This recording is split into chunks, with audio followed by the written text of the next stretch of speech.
এটা এটা একটা হ্যান্ড এমব্রয়ডারি হ্যান্ডমেড চুড়ি, জুট আছে। এটা হচ্ছে জামার একটা প্লাস্টিক দিয়ে ডাইরেক্ট প্লাস্টিকটা মুড়লাম, কলারের থাকে জামার কলারে সেই প্লাস্টিক, তারপরে এমব্রয়ডারি কাজ শুরু করলাম। এখানে নানান রকম হাতের স্টিচ আছে, অনেক রকমের, আমার যেমন মন চায় তেমন এমব্রয়ডারি করি। খুব একটা নাম জানা নাম কম আছে, মানে আমার ইচ্ছে অনুযায়ী আমি স্টিচ করি, নিজস্ব কিছু দেখা, কিছু শেখা, নিজে করা, যা ভালো লাগে সেটাই আমি করি। এটাই আমার হাতের কাজেরই নিয়ম। আমি কখনো খুব একটা শিখে কাজ করি না, যে কাজটাই করি আমার নিজের আইডিয়া দিয়েই করি। খুব কম আছে কিছু দেখে শিখি, আর দেখে শিখতে গেলে রোজই দেখতে দেখতেই দিন চলে যায়, আর করা আর হয়ে ওঠে না। ওর জন্য আগে শুরু করি, শুরু করে যদি ভালো হয় তাহলে সেটা ভিডিওতে দিই, আর যদি ভালো না লাগে সেটা দিই না।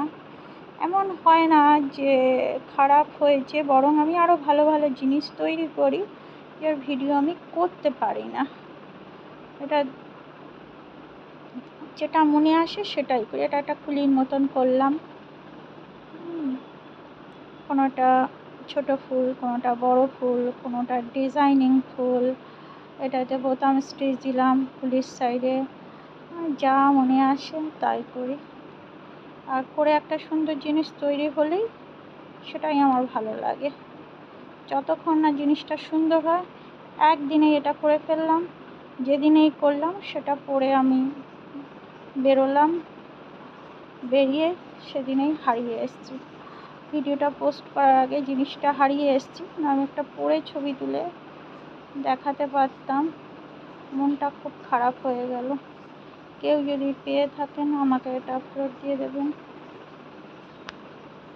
তাই এটা হচ্ছে ফিনিশিং দিচ্ছি। এটা ছোট ছোট ডাল স্টিচ দিলাম, তারপর লাস্টে ছোট ছোট করে ছোট ছোট মাথার কাছতে আস্তে আস্তে ফুলটাকে ছোট স্মল হয়ে গেল, স্মল হয়ে ফিনিশিং দিলাম। একটা শাড়ির পিস, এটা তার উপর করেছিলাম, একদিনেই করেছি, একদিনেই ফিনিশ দিয়েছি। দেওয়ার পরে সেই চুড়িটা করে বাইরে গেলাম, বাইরে গিয়ে হারিয়ে এলাম। মনটা খুব খারাপ হয়ে গেল। যাই হোক, মন খারাপের তো আর কোনো ওষুধ নেই। মনটা খারাপ হয়ে গেল, কষ্ট করে করলাম। ঠিক আছে, যার কপালে আছে সে পড়বে, একটু মন দিয়ে পড়লেই হবে, দোয়া করলে হবে। এটা দুটো টিপ বোতাম দিয়েছি, টিপ বোতাম দিয়ে আটকে দিয়েছি, খুব ভালোভাবেই আটকেছি। আসলে এটার একটা বাইরে গিয়ে ছবি তুলতে গেছিলাম, কী করে যে খুলে গেল বুঝতে পারলাম না। এবার একটা জুট দিয়ে দুপাশটা আরেকটুখানি এটাকে সাজাচ্ছি। এটা দেখতে খুবই সুন্দর লাগে, মানে প্রথমে খালি খালি লাগছিল, তারপরে ভাবলাম এতটা খালি ভরাট না করলে ভাল লাগছে না, তার খালি পানটা এইভাবে পূরণ করলাম। এত জুট দিয়ে একটা সুন্দর ডিজাইন করে দিলাম দু সাইডে, খুবই সুন্দর লাগছে দেখতে। ভালো লাগলে লাইক শেয়ার সাবস্ক্রাইব অবশ্যই চাই। প্রণাম।